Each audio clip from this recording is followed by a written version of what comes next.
केरल में वंदे मातरम के गायन को लेकर छिड़ा सियासी विवाद अब एक नए मोड़ पर पहुंच गया है।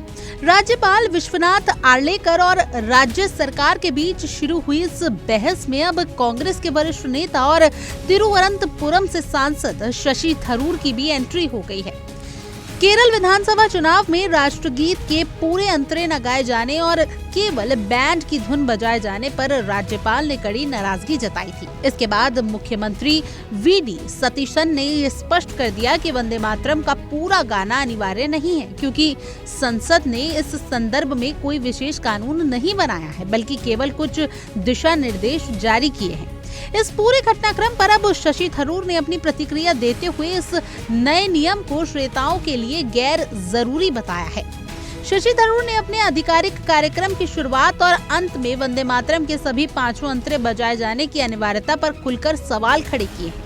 उन्होंने मीडिया से बातचीत करते हुए साफ किया कि राष्ट्रगीत का सम्मान देश का हर नागरिक करता है, लेकिन हर छोटे बड़े समारोह में इसके सभी पांचों अंतरे गाने को अनिवार्य कर देना व्यवहारिक रूप से अनिवार्य नहीं है। थरूर का मानना है कि इस तरह का नियम थोपना श्रोताओं के लिए बोझिल साबित हो सकता है। आमतौर पर लोग इसकी शुरुआती एक या दो अंतरे ही जुबानी याद रखते हैं। ऐसे में पूरे 5 अंतरे गाने का दबाव बनाना किसी भी तरह से उचित नहीं ठहरा जा सकता। No, this is a guideline from the government, and of course every state that wants to honor that, we have to respect it. I was telling people that when the Vice President launched my book on Sri Narayana Guru in Delhi, at the beginning we had all 5 verses, and when he left also we had again all 5 verses. That was the system that the government decreed there. In Kerala, the government feels that since this is only a guideline from the central government, they are not going to follow it because it's not that convenient. Not everyone is familiar. In fact, the majority of people are not familiar with all 5 verses, and people are standing awkwardly. It's a very long thing. It's 5 times the length of the national anthem. The original scenario, which we've been following since the days of our freedom struggle, is to sing the first verses of Vande Mataram. And frankly, we all know it. We've all been singing it for years and decades. We all respect the national song. It's something very important to all of us. And as a result, what we're doing is very much upholding that tradition. But this additional imposition of the full thing is awkward at various levels. No one knows the words. The length is unusually long. It's 5 times. On top of that, the government's guideline says do it at the beginning and at the end, so twice. It becomes a genuine problem. And I must say that we all understand the BJP has a political agenda behind this choice. But I challenge any BJP leader to come and sing all 5 verses before us. This is a certain amount of political hypocrisy also involved. So I respect this Chief Minister's decision that the vast majority of Kerala political parties are happy with, to have just the initial portion of the national song. It shows no disrespect. We all respect it. We stand, we sing it, and it's over. But this kind of thing, doing it 5 times the length twice, this is a rather bizarre guideline from the central government. And obviously, wherever it is acted upon, in whichever state it fully happens, we must all respect it. No question of disrespect. But where a state government has chosen otherwise, why make a controversy out of it? परंपरागत और ऐतिहासिक संदर्भों का हवाला देते हुए थरूर ने समझाया कि किसी भी सरकारी या आधिकारिक कार्यक्रम की शुरुआत में आमतौर पर इसे एक बार गाया जाता है, जबकि राष्ट्रीय गान यानी कि जन गण मन को कार्यक्रम के आखिर में बजाने की परंपरा रही है। लेकिन नए नियमों के तहत अब ये अपेक्षा की जा रही है कि हर कार्यक्रम के आरंभ और अंत दोनों समय में इसके 5 अंतरे गाए जाएं, जो कि एक गैर जरूरी औपचारिकता जैसा लगता है। उन्होंने ये भी स्पष्ट किया कि उन्हें राष्ट्रगीत से कोई व्यक्तिगत आपत्ति नहीं है और वो खुद भी इसका बेहद सम्मान करते हैं, लेकिन नियमों की इस अति को व्यवहारिक चश्मे से देखा जाना चाहिए। ये पूरा विवाद उस समय गरमाया जब मुख्यमंत्री वीडी सतीशन के नेतृत्व वाली केरल सरकार ने विधानसभा के एक सत्र के दौरान वंदे मातरम के सभी अंतरे नहीं गवाए और जितने भी इससे बजाए गए उन्हें सिर्फ बैंड की धुन के माध्यम से प्रस्तुत किया गया। राज्यपाल विश्वनाथ आर्लेकर ने इस पर आपत्ति जताते हुए इसे राष्ट्रीय गीत के प्रति सम्मान में कमी के रूप में देखा। इसके जवाब में सरकार का रुख बेहद स्पष्ट रहा, क्योंकि संसद द्वारा इस विशेष पर कोई दंडात्मक या फिर बाध्यकारी कानून पारित नहीं किया गया है। इसलिए दिशा निर्देश के अनुरूप बैंड की धुन बजाना पूरी तरीके से नियमानुकूल है। कुल मिलाकर ये पूरा विवाद अब राष्ट्रीय गीत के प्रति सम्मान बनाम प्रशासनिक नियमों की व्यवहारिकता की एक नई बहस में तब्दील हो चुका है।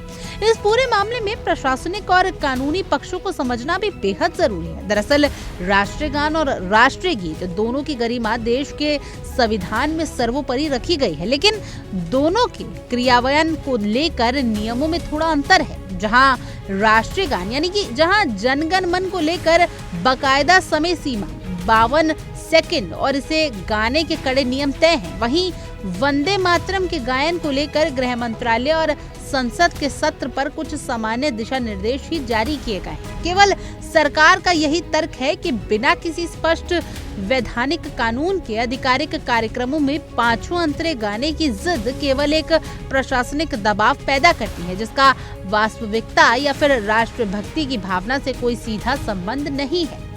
राजनीतिक विशेषज्ञों का मानना है कि ये विवाद केवल एक गीत की पंक्तियों तक सीमित नहीं है, बल्कि ये राजभवन यानी राज्यपाल और राज्य सरकार के बीच लंबी खींचतान का एक नया अध्याय है।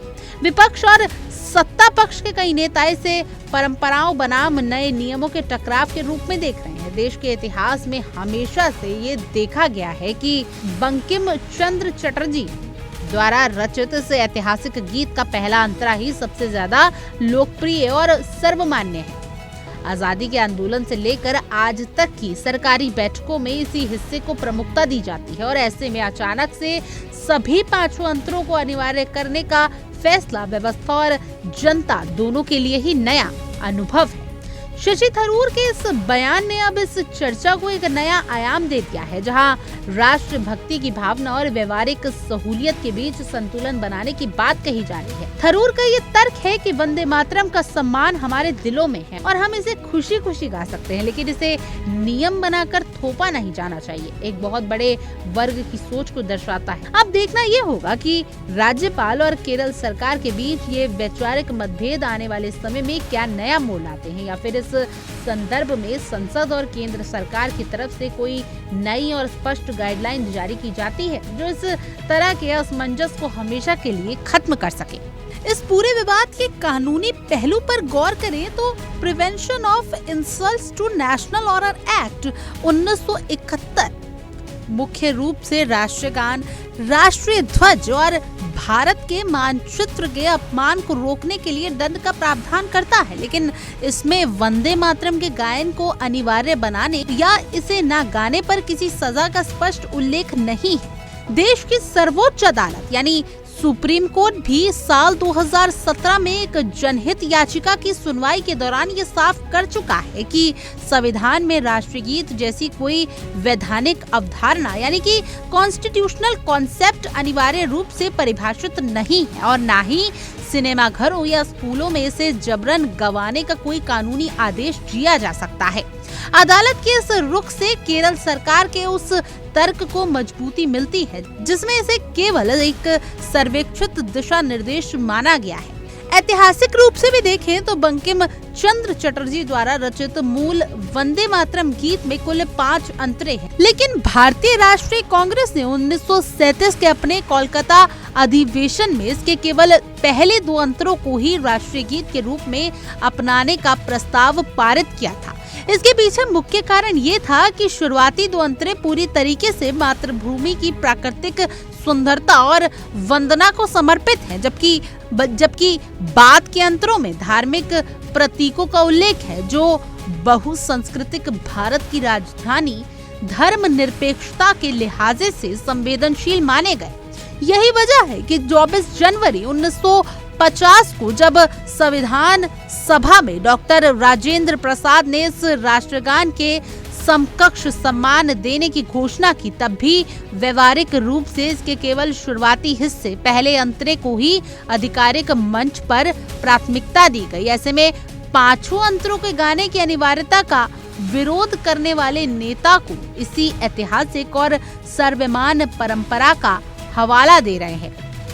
खैर, आपकी इस पूरे मुद्दे पर क्या कुछ राय है, हमें कमेंट करें और जरूर बताएं। और तमाम देश और दुनिया की खबरों के लिए आप देखते रहिए इंडिया डेली। देखिए इंडिया डेली 24/7 अब आपकी स्मार्ट टीवी पर। इंडिया डेली मौजूद है सभी डिजिटल प्लेटफॉर्म पर लाइव और लगातार। इंडिया डेली 24/7 हर दिन राष्ट्र को समर्पित।